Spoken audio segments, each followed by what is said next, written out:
What if the people most at risk from AI are the ones who did everything right? What if the people most at risk from artificial intelligence aren't the people who failed? What if they're the people who did everything right? The people who studied hard, built careers, stayed disciplined, collected experience, played by the rules. Because for decades, society made a promise. Work hard, become valuable, and over time, you'll become harder to replace. Most people built their lives around that belief. Maybe you did too. But what if that belief is starting to break? Because if it is, the consequences aren't theoretical. They're personal, your career, your income, your future. Imagine spending 20 years building expertise only to discover that the advantage you spent decades creating is becoming cheaper every year. Not because you failed, not because you stopped learning, because the rules changed. That's the danger. And the first time I came across research suggesting this might actually be happening, I assumed it had to be wrong. The conclusion felt too extreme, too uncomfortable, almost unfair. But the deeper I looked, the harder it became to ignore. Researchers studying AI-assisted work began noticing something strange. The largest productivity gains weren't always going to top performers. In many cases, average performers were improving the most. That may sound like a small detail. It isn't, because buried inside that finding is a question that could reshape entire industries. What happens when the gap between average and exceptional starts shrinking? Not disappearing, shrinking. What happens when someone with 5 years of experience suddenly performs closer to someone with 20? What happens when knowledge becomes abundant? What happens when expertise becomes easier to access than ever before? And perhaps most importantly, who benefits? Because every time an old advantage weakens, a new advantage emerges. The internet created new winners. Social media created new winners.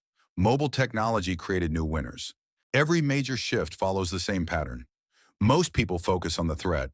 A small group focuses on the opportunity, and those groups rarely end up in the same place, which led me to a question I couldn't stop thinking about. What if we're asking the wrong question about artificial intelligence? Most people ask, will AI replace jobs? But the more I investigated, the less interesting that question became. A far more important question emerged. What happens when one person gains capabilities that previously belonged only to organizations? Because that's already happening. One person can create content at a scale that once required teams. One person can perform research that once required analysts. One person can build software faster than small companies could just a few years ago. One person can automate workflows that once required departments. For the first time in modern history, ordinary individuals are gaining access to leverage that was previously reserved for institutions. That's not a technology story. That's a power shift. And power shifts tend to create enormous opportunities, but they also create enormous blind spots. Because while most people are paying attention to AI itself, something much more important may be happening underneath. A new class of competitors is emerging, not necessarily smarter people, not necessarily more talented people, just people who understand leverage. Think about it. The person who may become your biggest competitor in the future might not have more knowledge than you. They may simply know how to multiply what they know. And that distinction changes everything.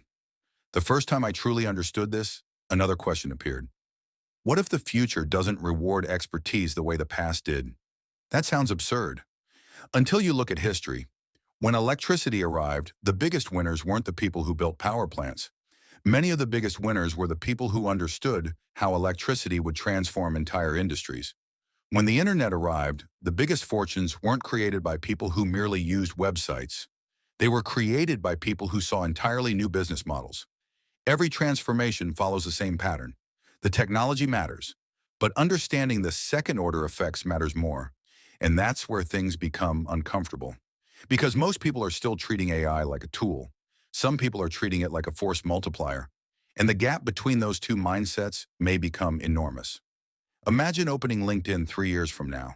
You see someone younger than you, less experienced than you, someone who would have asked you for advice a few years ago. Yet somehow they're building faster, growing faster, earning more, creating opportunities that never seem to appear for everyone else. How do you explain that? Luck? Talent? Connections? Or is it possible they understood something before the rest of us? That question kept bothering me, because the more examples I found, the more a pattern emerged. The biggest winners weren't necessarily the smartest people in the room. They were often the people who recognized a shift before it became obvious. And that realization led me to what may be the most important question of all. If one person can increasingly produce the output of an entire team, what happens to businesses designed around large teams? If one person can access expertise instantly, what happens to industries built on gatekeeping information? If leverage becomes available to everyone, what becomes scarce? Because scarcity is where value lives. And the answer surprised me. The scarce resource isn't knowledge anymore. Knowledge is becoming abundant.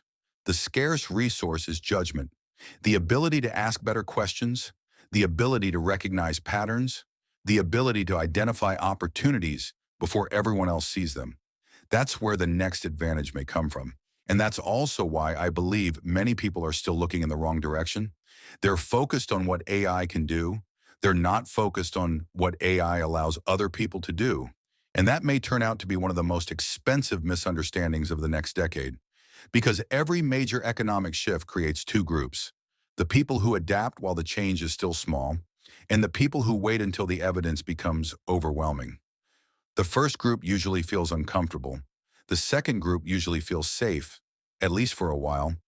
Then the gap begins, slowly at first, almost invisibly, and then all at once. Which brings us back to the question we started with. What if the people most at risk aren't the people who failed?